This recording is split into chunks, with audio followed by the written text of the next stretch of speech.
being a tiny house, of course, it's kind of small. That is my big light, which is, I think it's 2000 K, which is meant to simulate daylight. So that's what I use. And I have it generally at a 30-degree angle above my art piece. So you're getting the light going like this and then away. So it's not reflecting at you, it's reflecting off. Right. So 30 degrees from the top. And then this trolley, actually, my dad made when he was at woodshop when he was a boy. Okay, good morning, everybody. My name is Adam. I'm a navigator from Mastrius, and I'm very excited here today to introduce a new mentor. We have a group starting up very soon. And Rochelle, if you'd like to introduce yourself and maybe give us a bit of a background or a story about how you got to where you are today, that would be great. No problem. Thank you, Adam. And welcome to Stephanie, who's going to be joining us in our group. It's nice to have you here. Thanks. If you have any questions, make sure you pop up. Okay. So my family moved actually from New Zealand to Dubai in the United Arab Emirates when I was 4 years old. So that was a very interesting upbringing. And I went to this amazing English school, and there were really great teachers there. I had a wonderful art teacher. But what was interesting is actually up until high school, I didn't know I could draw at all. It never sort of appeared, it never showed itself. Really?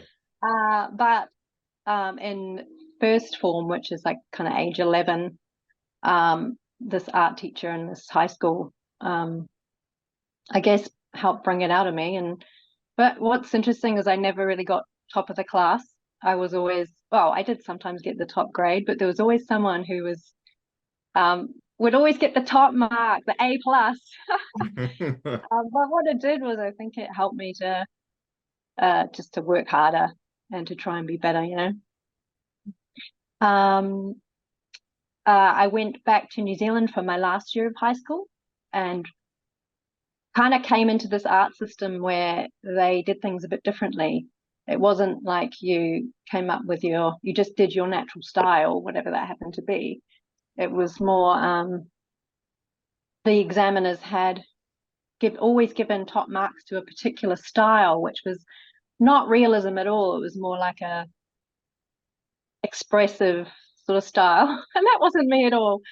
And partway through that final year, my dad had sent my portfolio back home to New Zealand from Dubai of all the stuff I'd done, all this artwork I'd done in art in Dubai, and the art teacher in New Zealand was like, "Oh my goodness, you can actually really draw.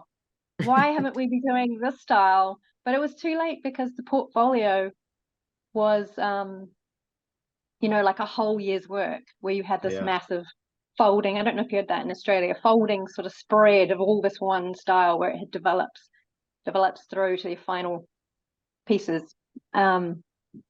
But it was too late, so I just continued on the style that was not my own, and I got a C. So, oh, no. but I did submit, sketches and things to the design school, which was the top design school in New Zealand. I wanted to do illustration or something in design. I thought it was going to be illustration because I loved painting. So yeah, I just submitted sketches and just anything that I'd done from Dubai and that I was proud of, and I got into the design school, so that was good. So 4 years of study, I got a Bachelor of Design degree with an illustration major. My favorite classes were life drawing. Have you ever done life drawing, Stephanie? I have, yeah. Yeah, yeah, so I fun. love it. Love it. Yeah. Printmaking. Yeah. Have either of you done printmaking? Not since high school. It's pretty fun. It's pretty fun. Yeah. Even in high school, you did some printmaking, but and of course illustration. My final project was actually in children's book illustration, which nice. I had in mind that I was going to be a children's book illustrator. And over the years, I've had a number of people ask me if I'd, that they'd written a children's book.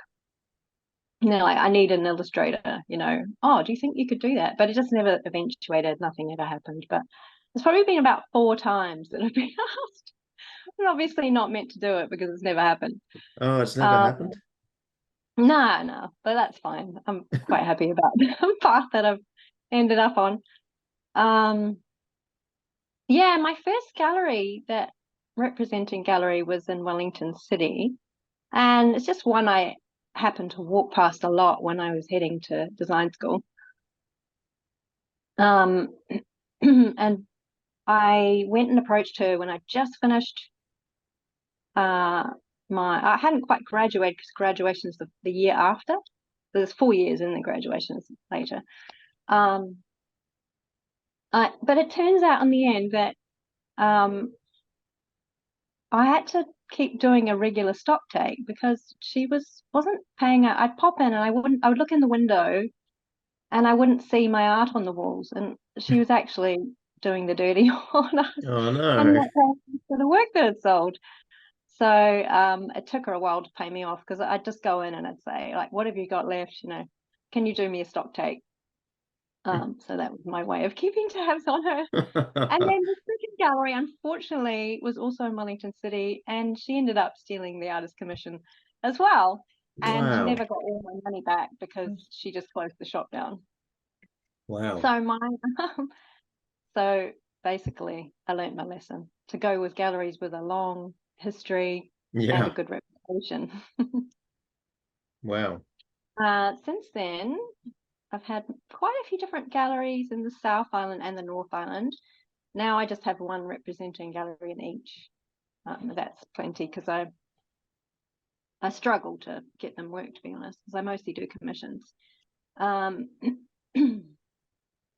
Yeah, I think I've learnt how to tell if a gallery will be interested in my work as soon as I walk in, although I don't intend on changing galleries now. But yeah, I think just when you walk in, you look around the art and you see, is this, you just kind of know. Yeah. Right. You just kind of know that, I think they'll like my work because I can see the kind of things they like. So yeah, I think, go with your gut on that kind of thing. Yeah, commissions used to be mostly through galleries, but now social media has opened up a whole new world of clients. The galleries mainly just sell my larger works, not all of them. This is apart from commissions, of course. Generally, I sell smaller works direct. I'll just do a post on Facebook or something, and one of the people following me might private message me and say, I'll have that one. So that's quite easy. So you post finished work, or you post that you're open for commissions? Well, mainly just probably both, but that's on my title. It's open for commissions, Oh, you're just always open? Yeah, heading, yeah. Yeah. But yeah, so okay. I show the progress of the painting, and then when I finish it, I put finished. I show the finished product and say, for sale, and then people just private message. Nice. Yeah, so that works quite well.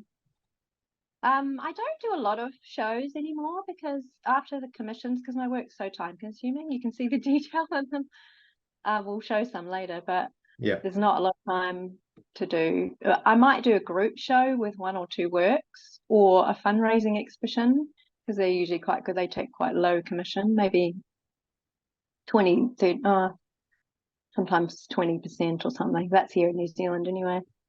And you're doing something good for the school or fundraising purpose. How did I go full time?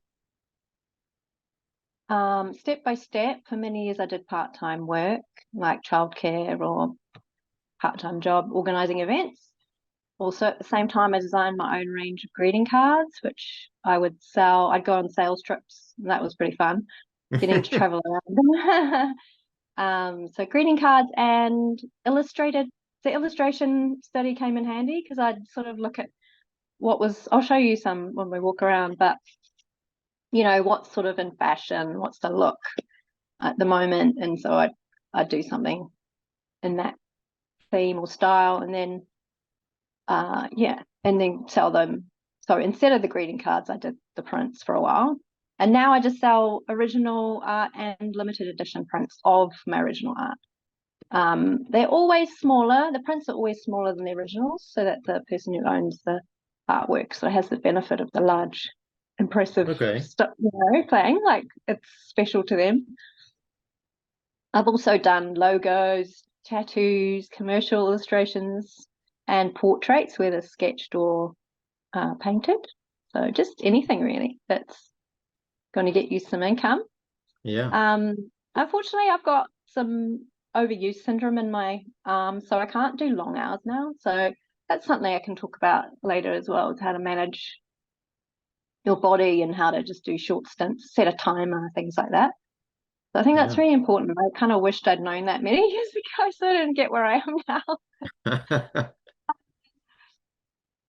I chose this is quite long, but I'm almost done. My inspiration is, well, my chosen subject matter is generally what I'm known for is the botanical, the floral, and somewhat the figurative, which often appeals to men. I mean, some men really love the flowers, but the figurative with the sort of retro look and the vintage cars or trucks, things like that, that really appeals to men and women, because I love it too. The commissions I get are mostly florals, people's favorite flower, their wedding flower, favorite landscapes, like their favorite beach, or there's a guy who got me to paint a beach forest in the snow, which he took while he was hunting, and he just loved the photos, so he got me to paint that. It's very detailed. It took me a while. Something that has meaning generally. I started with acrylics for about 17 years, and then I moved into oils for the last 10 years. Interesting. Yeah, actually, that can't be right. 17 and 10. I've been painting for 26 years, so it must be 16 and 10. Acrylics, I'd say, helped me learn to work quickly because they dry so fast. Have you guys used acrylics? Yeah. I have, yeah.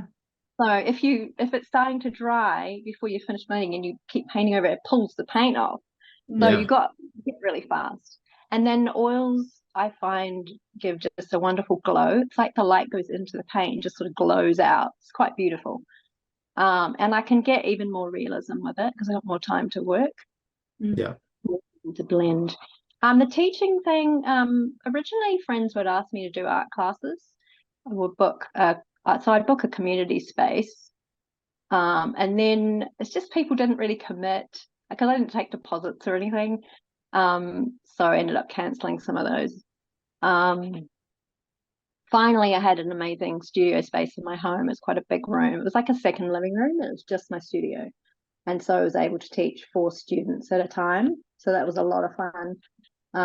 Just so exciting to see talent emerging and just people who didn't even know they could paint that well. And they're really surprised, when they see their final product. That's really awesome. It's a joy to be able to encourage and guide artists in their journey and growing in their skills and their knowledge. And I hoped to have a space again to teach groups art. Maybe one day I'll have a little pod here or something that I can a little retreat have. or something, right? A little painting retreat. Awesome. Yeah. But in a way, this is it, this Mastrius opportunity is a way that I can, I just feel like it took me this long to get where I am, and I feel I can help people have a shortcut, to where they want to be from sort of learning from what you've learned and giving people tips, and it's like a shortcut, which is cool. Okay. I have so much to learn too. Still, everybody does. I look forward to getting to know the people in the group. Hopefully, some more people will join us, and we'll get enough people we can start. And we can do art together, our life together, our art life. With each other, sharing skills, discovering things, gaining knowledge and experience, keen to find out what people want to know. I'll list some things that I can cover. next, and we'll stop and we'll just talk about a couple of things in a little bit more detail. But yeah, I'm really keen to do demos of what people actually want to know about, and basically be I don't know if I call you students or probably not really students. I think we normally think of ourselves as mentees. Yeah, artists, mentees, that's the one. mentees. Yeah, just basically mentee guided, where I talk about what you want to know. Yeah, I think that's best. Yeah, that's a great part of Mastrius, is being able to have some ownership over what the mentorship looks like for the members, right? It's not just a workshop that you sign up for and follow a set curriculum that someone's designed. It's much more empowering and free flowing than that. It's very good. Yeah. Everybody's got their own knowledge and skills, and if someone has something to add, then awesome. Yeah. Okay, so today we're not going to do like a full session. The sessions are normally 2 hours long every month. We're just going to take a little bit of a dip into some of your knowledge and do a little bit of art theory maybe. But did you want to talk about some of the things that you're hoping or planning to cover across the mentorship, or do you just want to jump into just the things we're going to look at today? I could just skim through briefly, just by subject, this sort of things, and break them down just slightly, about what I can cover, and then obviously people will choose what they want me to do. Yeah. So, the technical side of it, color and composition. Some people are sort of stuck on not being able to work out how to mix colors or whatever. I mean, most of the people that join us will have fair bit of experience already, so it may not be something you want to go into, but finding your style, what sells, things that I've worked out, what sells, or what I've learned from other people I know, really good artwork sizes and sort of price points with those sizes, how to choose an image or photo that is going to be a stunner, how to crop an image for a balanced composition. So we'll go into that a little bit at the end of this list. How to edit your chosen image, for example. You don't have to paint everything in it. If you have an image you're painting, you can pick and choose what you put. You can take out distracting elements. How to draw up how I draw. Oh, we lost Rochelle for a second. Let's give her a second.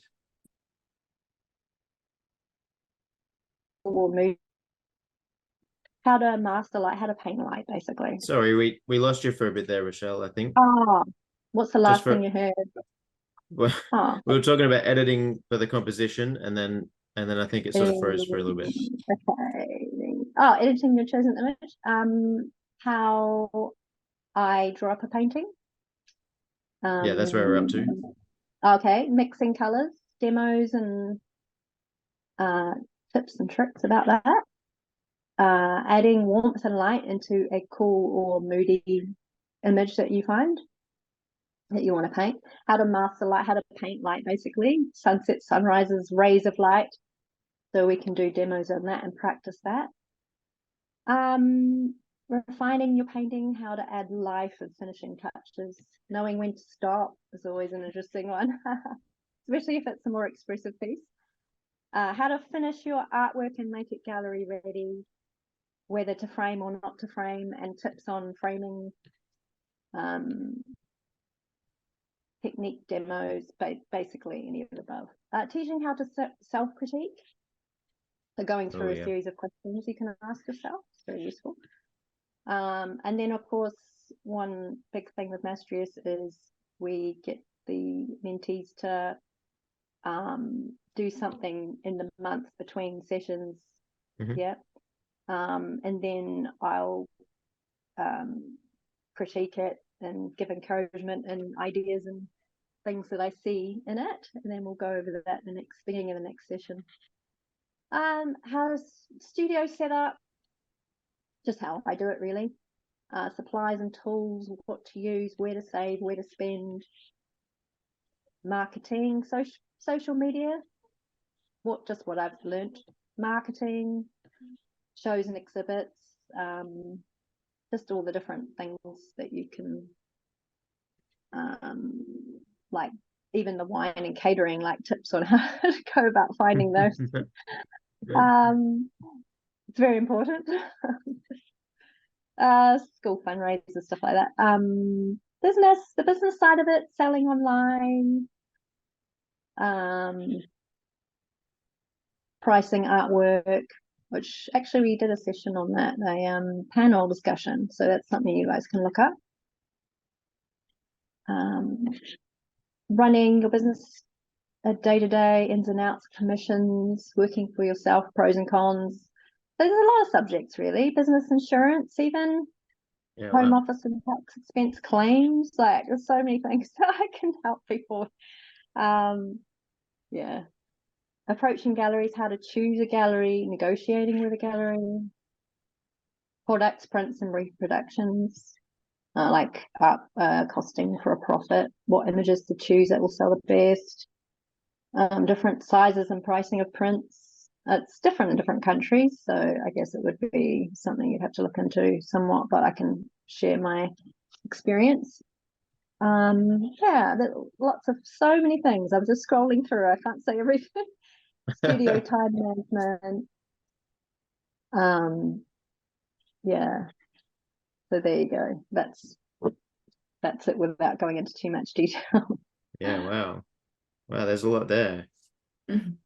What about you, Stephanie? What out of that really piques your interest? Like where do you want to learn more?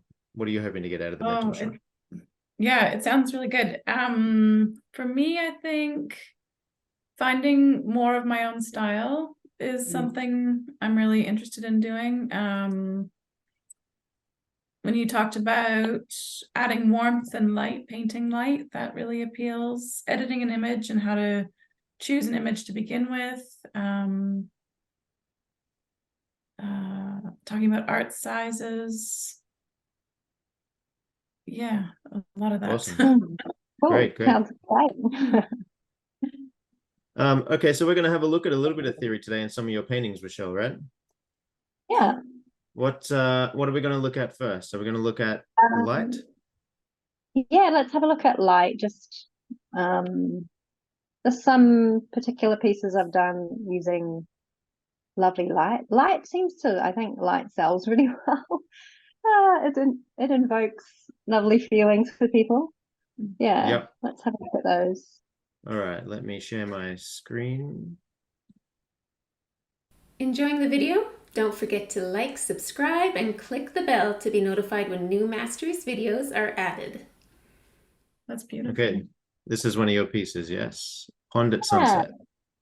Yeah, so yes, I mean there's a bit of this is before I would be able to edit my photos, so there's a bit of photography light on the bottom left, but it's usually a bit light, a bit darker down there. Yeah, so just like I can sort of help you work out how to do that intense light at the back.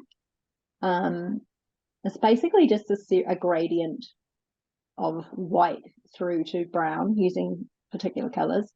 So yeah, I can help you do that, and we can practice doing things like that. So you guys could come up with an image, just a really simple, just a light spot with a bit in it, and you can work on it, and we can just work out how to do that. Yeah, that's gorgeous. The detail in the flowers was really amazing.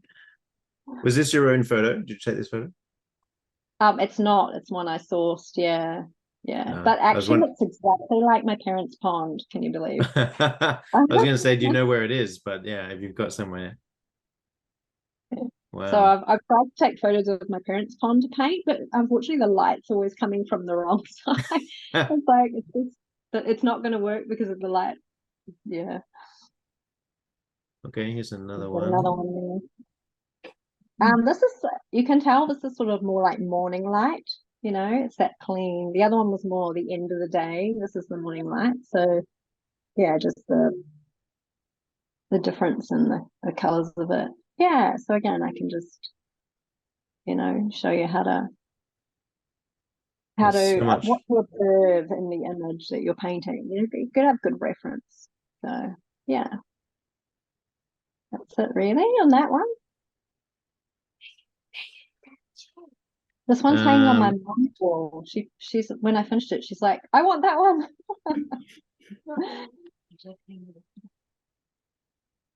Oh, look at this Yeah, beautiful sky. this is Rangitoto Island off the shore of Auckland. It's very famous, iconic. Whenever I do paintings of Rangitoto, they always sell really quickly.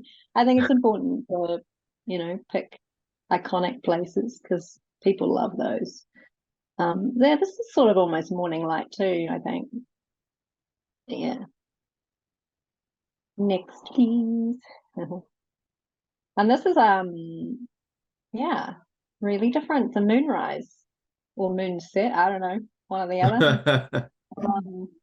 But yeah, I thought that was cool. Just the colors, like there's the only bright color in that, and it's even not that bright, is the moon. But still, you get the feeling, the feeling of Yeah, it. Yeah. very nice. It didn't take very long. Probably took me 3 or 4 hours to do that. Wow. So it's the more simple but dramatic, then you can actually do something really effective, Next, please. How large is that one? Quite small, 30 by 30 centimeters. Okay. Hmm.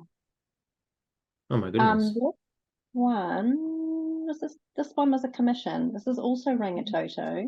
Somebody had seen that I'd done these other ones for a group exhibition at my gallery in Auckland. And they said, oh, we have a photo that you can paint. So they contacted me and got me to paint this photograph that they'd taken. Wow. Yeah. Yeah.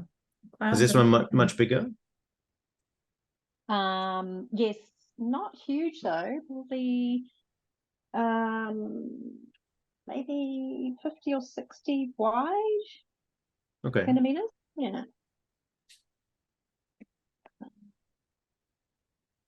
Okay, and I think that was the last of the lighting ones. So yeah, basically we can just yeah, I can show you how to achieve, that. So much attention. Sorry, go on. Sorry, I spoke over there. Stephanie, go ahead. That's okay. I was just curious if you use an underpainting for your pieces. I do a sort of a cardboard color. Oh, interesting. Thinner layer. Sort of, I think it adds some warmth, but basically then it saves you from doing the whole painting all over again, because the medium tones you don't necessarily need to do a second coat, which is good. It saves you some time and it adds a warmth sometimes. But yeah, so then the white, obviously the very whitest parts you have to do a second coat, I find, to get the intense white. There's never that much white in a painting, just maybe the very highlights of, yeah. So what was the next subject? It was composition. Yes, so basically with composition, I've always understood and I've been told, and it makes sense to me, that you want your eye to travel from the top. I mean, our eye generally reads left to right. But what you want with a painting is your eye to travel down somewhere through and then back up again. So you want someone's eye, you don't want their eye to go straight off bottom right. And this one's interesting because it has a line, diagonal line going off the bottom. But yet the lightest part of the painting is the very top, and then her hat or her swimming cap. So your eye's drawn down, but then there's not a lot going on down there. So then you look up at the detail in the water, or you look up at the very top at the changing sheds, or you look at her swimming cap or the detail in her.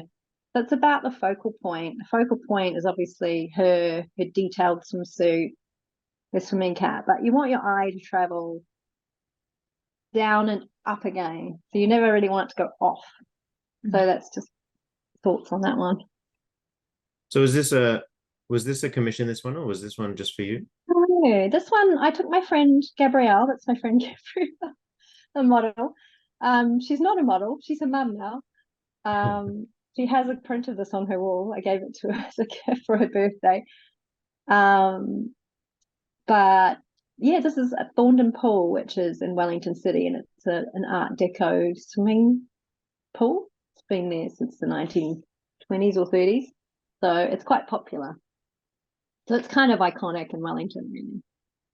So, and they got the beautiful bright bladders, yeah, and the aqua tiles, yeah. But this painting had distracting things like pipes coming down, but off the changing sheds, and I just left them out because I didn't want something kind of ugly. Yeah, that's what I was going to ask. I was going to ask how much editing was needed from what was actually there to get this. that was pretty much it. Just the down pipes. That was pretty much all I took out. Yeah, it's just such a picturesque spot, so I didn't really need to do much. Was it a chance photo, or was she posing for this?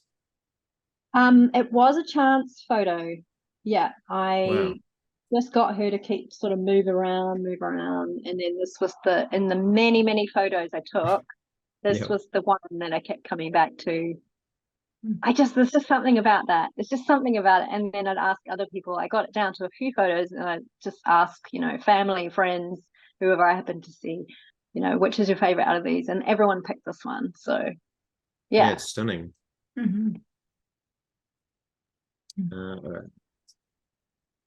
Now this is interesting because it's a circle, but it's important, I think, if you've got dark and light, to have the light or the main subject sort of 2/3 of the image. So 2/3 of it, I would say, this is what makes it balanced, would be the flowers, or even the darkest part of the flowers, and then the dark is roughly 1/3. But also the focal points, your eye moves around, the focal points sort of around the center, because the most open flowers are in the center-ish. So yeah, it's just more of a central, I'll go this way, central focus, rather than an L or a V or a certain shape. It's just more of a, eye goes like this. Would you say? No, that's how I see it. Yeah, that's what my eye's doing. There's so much detail. You spend forever. You're always just looking at the next bit, right? Yeah, I took the photo of this one. And this was a commission. I sourced the image on, I forget the name of the website, but one of those ones where you buy an image. Oh no, it wasn't. It was it's sometimes how I get images if I don't take the photo myself. It was the woman who commissioned the painting. She follows an Instagram person who loves dahlia because she grows dahlias herself. So she follows other dahlia growers. And she saw this one on one of their pages, and she asked permission to get the original photograph. So then she sent it to me, and I cropped it. I did different. It was actually a lot bigger. So I tried all these different ways I thought looked nice to crop it.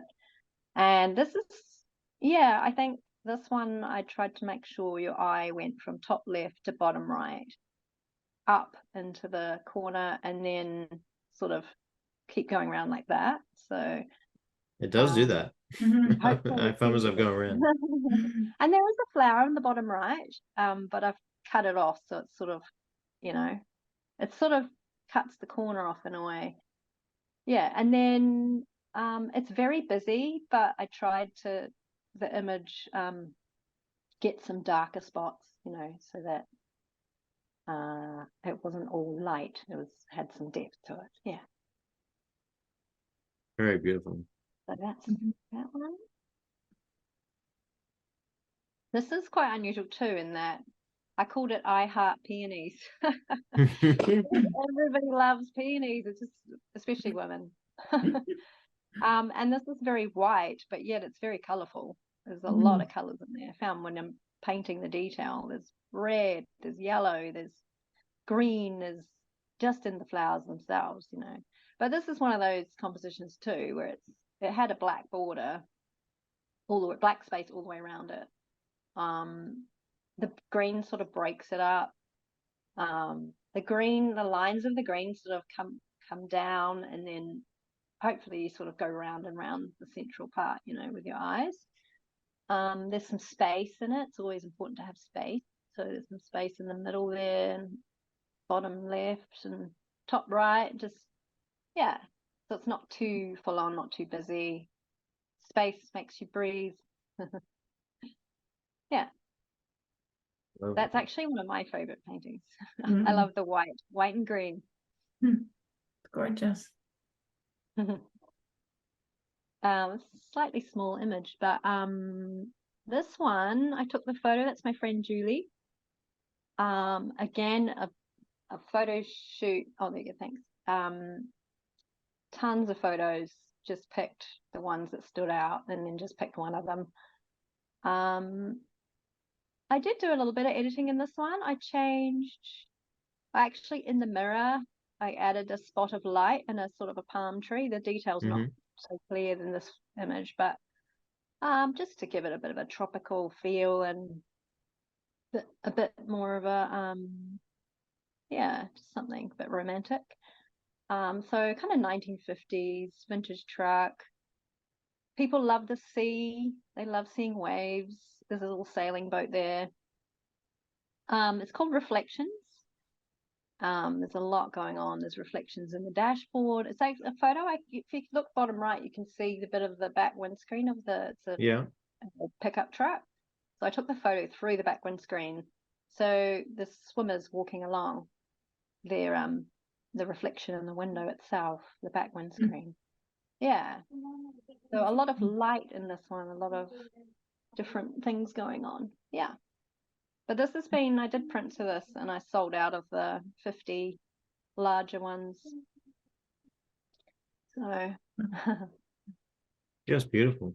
Thanks. And there's something about a woman putting on lipstick that's really sexy. But actually, it's also quite demure at the same time, you know. Yeah.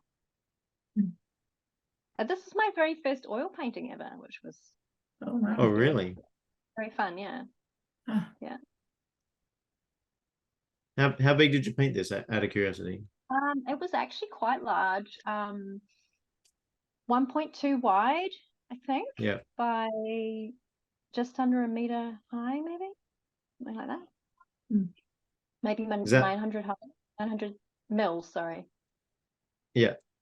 Does that make the details easier painting larger? Yeah, definitely. Yeah. When someone commissions something smaller, that's really detailed. It's a bit of a challenge. The bigger you can do it, the better, obviously. Yeah. So I think that was the last one on the list. And we haven't talked much about it, but you live in a tiny house, is that right? I do. Tiny We've lived here for a year. We had it built, and it was actually quite a distraction. Had some distractions the last 3 years. Wedding, and then wedding reception 9 months later, then building this tiny house, and then we went on a 2.5 month Europe and Middle East trip. So I haven't got to do a lot of painting, but I'm getting back into it soon with a commission. Got it due for someone's birthday, so it's exciting. Wow. Yeah. So you're going to give us a little tour, is that right? Yeah. Fantastic. Yeah. I'll just flip onto my phone. Yeah. I'll turn the image on my phone and then turn off. You can just leave the image on the phone. I think that's all you need to do. Okay. I'll do leave it on this, the laptop. and I'll do this. There you go. I'll just leave it open. Okay. So I haven't really got my studio set up fully how I work, but it's being a tiny house, of course, it's kind of small. But yeah, basically, that is my big light, which is, I think it's 2000K, which is meant to simulate daylight. So that's what I use. And I have it generally at a 30-degree angle above my art piece. So you're getting the light going like this and then away. So it's not reflecting at you, it's reflecting off. Right. So 30 degrees from the top. And then this trolley, actually, my dad made when he was at wood shop when he was a boy. Oh, wow. So I love it. Look at it. It's covered with paint. Oh. Thanks to me. But I asked him if I could use it as a painting trolley, and he was like, "Oh yeah, please do." My little office in the cupboard here, and then a couple of the drawers, spare clothes. This is a piece actually I did years ago, and my husband bought it off me. I had to see it. It's how I used to paint flowers, quite simple. It was kind of quite fashionable at the time to just do a big zoomed in. Yeah. Yeah. So there's unfortunately nowhere to put it on the wall here, so we're gonna have to sell it. We thought we'd sell it for around Valentine's Day. This is a little print I did for one of my greeting card designs. There's another one over here. This is a New Zealand bird, this one. A tui. Yeah.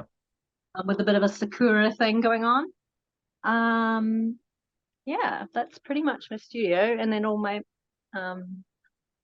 mediums and brushes but everywhere I've lived, I've always just worked in a really small corner of the room. So I don't need a lot of space. This cabinet here I got in Dubai when I lived there. It's an Indian one, but perfect for all my supplies. Oops, don't want to scratch the painting. Yeah. So I just have to memorize what goes in what drawer. Very organized. Yeah, I was thinking the same thing. This is looking down into the kitchen, bathroom in the bottom right. I've got some shutters if I need some quiet. I can close the shutter. I'll just try and pan slowly. I'll go down there in a minute. I've got a gallery wall here. So my husband's Jesus painting. Some prints we got in our favorite. We love the Japanese wave. Oh yeah. Monet, you can't really see it. It's like one of those prints that it's the bridge. when you move. Yeah, Monet's bridge. And then there's a lot of reflections going on, sorry. Another Monet's garden. And then that's a little stormy painting I did. Sort of a little bit more, I would use a bunch of reference and then just sort of use a bit of this and a bit of that out of different images and put them together and make something up. So that was sort of one of those. And that another one over there. It's quite hard to see, sorry. And this main bedroom here, big window, big storage in the corner. Yeah, that's pretty good. There's still a lot more space than I was expecting. I know. Clear of clutter is the key. I do like a little bit of my clutter though. Look at it. We'll go down the steeper stairs. Storage in the stairs, of course. Of course. Right. Oh, good double idea. drawer for shoes. Wow. Shoes in that one too, and then vacuum and things. Oh. This is a big one for my art, like little tables and things, very deep. And then another little cubby there. The other drawers are actually in here. So we've got the bathroom, which is actually quite large. Yeah. It is. Yeah. So well organized. You gotta be. Yeah. Yeah, you do. This is another Indian cupboard. This is my puppy. Oh. She's 8 months old. She got a bit wet this morning. Miniature schnauz. Oh. Yeah. Yeah, so this is another Indian cupboard I got in Dubai, and I painted it white. I thought it was quite French country. laundry in the corner. It's amazing what you can fit in a tiny house. Wow. Look at that. Sort of cleaning storage, Hmm. like, laundry. There's lots of light actually. Yeah. Got my fingers in the shop. Okay, and then got two big double doors. This is our outlook of the hills, which is quite lovely.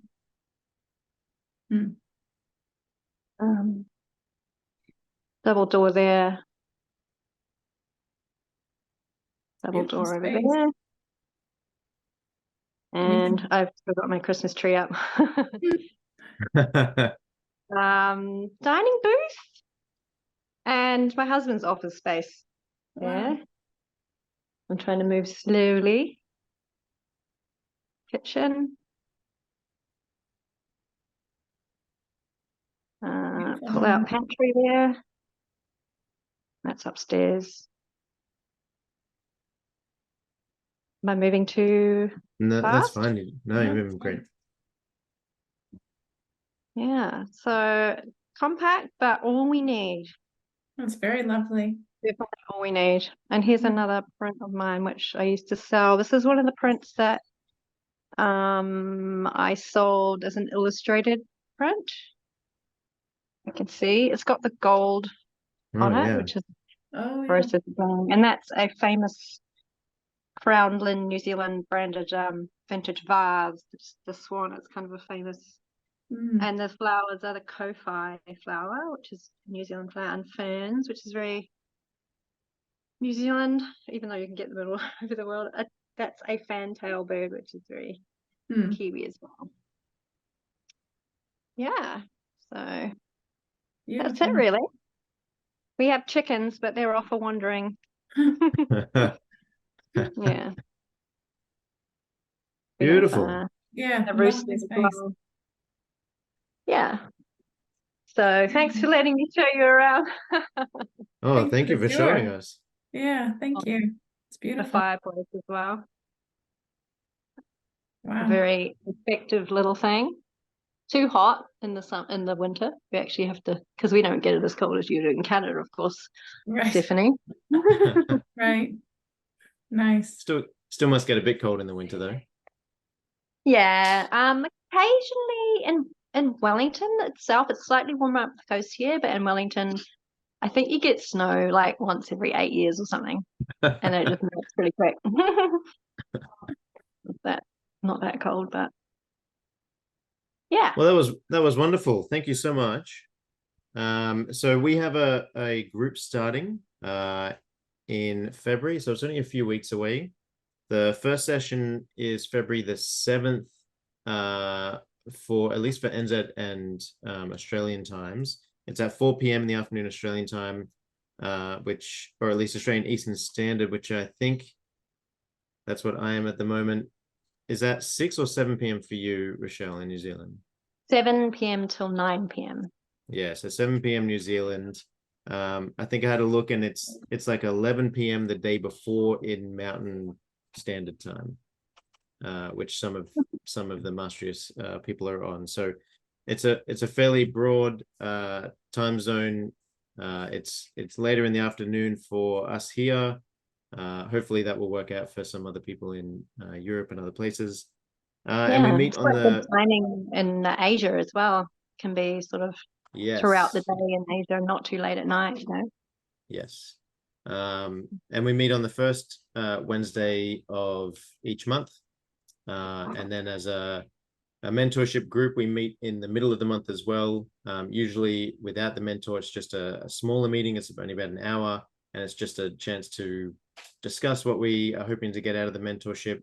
Maybe just discuss how we're going with our homework, or practice a bit of self-critique or shared critique on each other's work, and do a little bit of socializing. So that's also a part of the mentorship as well. So we're looking forward to getting started up, and thank you for joining us today, Stephanie.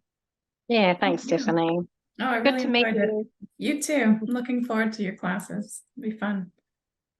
Yeah. And thanks again, Rochelle, and we will see you in a few weeks. Awesome. Exciting. Okay, bye. Bye.